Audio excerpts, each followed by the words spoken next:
Si tu veux arrêter de vivre avec tes doutes d'entrepreneur et justement cultiver l'affirmation de toi-même pour atteindre tes objectifs et avoir des résultats dans ton business, reste sur cette vidéo, je t'explique comment faire. Cette semaine, on continue la mini-série sur le mindset de leader. N'oublie pas de t'abonner, de laisser un petit pouce bleu, de mettre les notifications si ça te fait plaisir et simplement de me montrer ton soutien en commentaire de cette vidéo si elle t'a plu. Tes doutes te bouffent constamment la vie.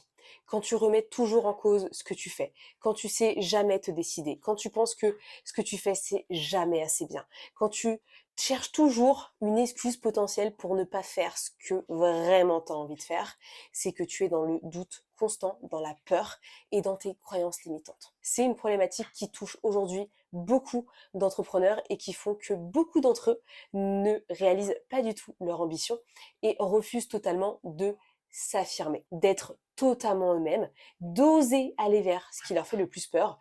Et j'ai envie de te dire, c'est un peu ce qui me fait le plus kiffer en coaching parce que je me rends compte que c'est là où il peut y avoir masse de transformation. J'avais une cliente, pour te raconter un petit peu d'anecdote, qui souhaitait faire du coaching. Je lui ai dit, super génial, qu'est-ce que tu veux faire? Bah écoute, si j'ai envie de la jouer safe, je vais jouer classique, coaching pour entrepreneurs, dans le marketing, les réseaux sociaux, parce que c'est ce que je maîtrise. Si je la joue un peu ambitieux, c'est coach en renouveau, coach pour vraiment aider les personnes qui sont en rémission de cancer. Qu'est-ce qui s'est passé, tu penses, avec le coaching? Tu penses qu'elle est partie dans la voie numéro 1 ou qu'elle est partie dans la voie numéro 2? Tu as ta réponse, elle est partie dans la voie numéro 2. Quand t'es entrepreneur, t'es pas là pour être salarié et suivre bêtement ce qu'on t'a potentiellement dit ou les limites qu'on t'a fixées. Là, ici, c'est à toi de définir exactement l'ambition que tu veux avoir, ce que tu as vraiment envie de développer. Tout est entre tes mains aujourd'hui. J'aime beaucoup responsabiliser mes clients et mes clientes parce que je me rends compte que c'est ça qui leur permet derrière d'être autonomes et de prendre les décisions qui sont bonnes pour eux. Il n'y a jamais de bonnes ou mauvaises décisions. C'est simplement choisir un chemin et une voie qu'on a envie d'emprunter et se fixer des engagements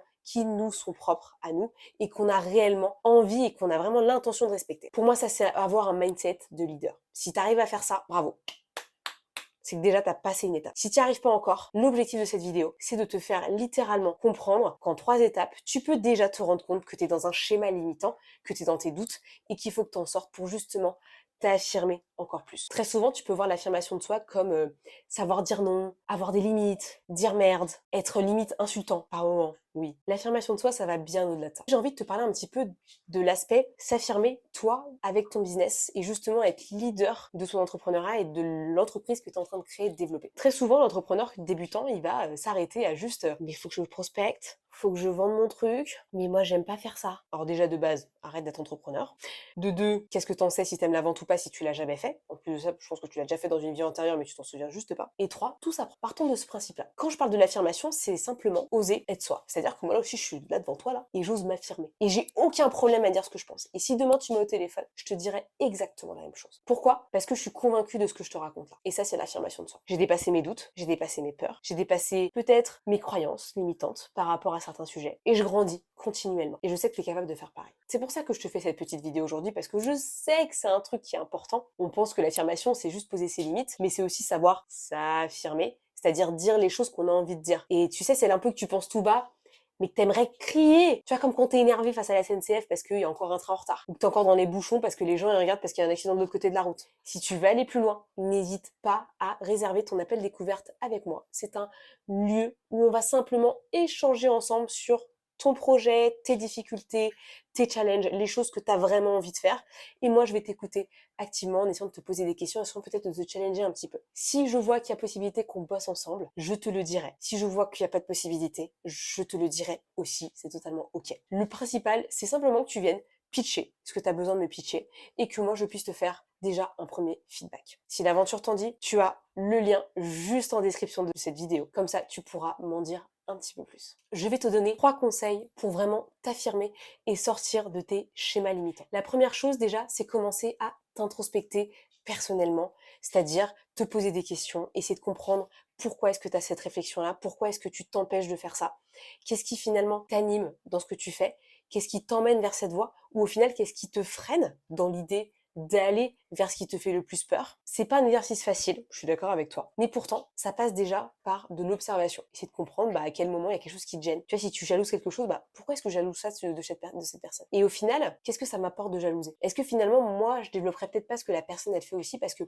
il y a un truc chez elle que jalouse, mais parce que moi aussi, j'ai envie de la voir et de faire un peu comme elle, à ma façon bien entendu. Par exemple, si moi je jalouse quelqu'un qui fait des vidéos et que moi-même je n'en fais pas, c'est peut-être qu'il faut que je m'autorise à faire des vidéos aussi. Tu vois ce que je veux dire? C'est important de s'observer parce que tu vas comprendre que très souvent, quand tu ne prends pas une décision, quand tu procrastines, quand tu es dans l'indécision constante, c'est qu'il y a quelque chose de sous-jacent qui est bloqué en toi. Ça peut être une peur, ça peut être une croyance, ça peut être un doute, ça peut être l'inconnu. Il faut arriver à en sortir à un moment donné si tu veux progresser et aller à l'étape suivante dans ton business. C'est vraiment fondamental. Donc déjà, introspecter, te poser des questions, comprendre, t'observer. Ça, c'est déjà la première étape. C'est un peu bizarre. Très souvent, c'est quelque chose qu'on a du mal à faire seul parce que faut quand même avoir une certaine autonomie dans ton mindset. C'est quelque chose normalement qu'on fait avec quelqu'un. Parce que très souvent, la personne qui est en face, elle va avoir les bonnes questions à te poser. Elle va vraiment essayer de te challenger. Et elle va essayer un peu de te faire sortir les verres du nez, quoi, un peu. Hein. C'est pas violent, c'est pas choquant, c'est juste que c'est la vie. Hein. Le coach, il n'est pas là forcément pour te brosser dans le sens du poil. Hein. Sinon, tu vas voir un pote. Un pote, il peut pouvoir te brosser comme il veut. Un coach, il est là pour aussi te challenger et faire en sorte que tu ressortes avec une petite graine plantée qui fait t'inquiète, le changement il est là, il arrive, il est en cours. La deuxième étape, c'est développer tes convictions. Tu veux t'affirmer, tu veux sortir de tes doutes, tu veux peut-être incarner pleinement ce que tu as envie de faire. Ose développer ton message. Ça passe déjà par de l'écriture. Qu'est-ce que tu défends? Contre quoi est-ce que tu te bats aujourd'hui? Ça, c'est super important. Et derrière, comment est-ce que tu vas l'expliquer aux personnes qui sont ta cible aujourd'hui? Là, tu te dis comme ça, mais Inès, tu me dis n'importe quoi. J'ai juste à publier sur Instagram un post et puis ça ira. Eh ben non.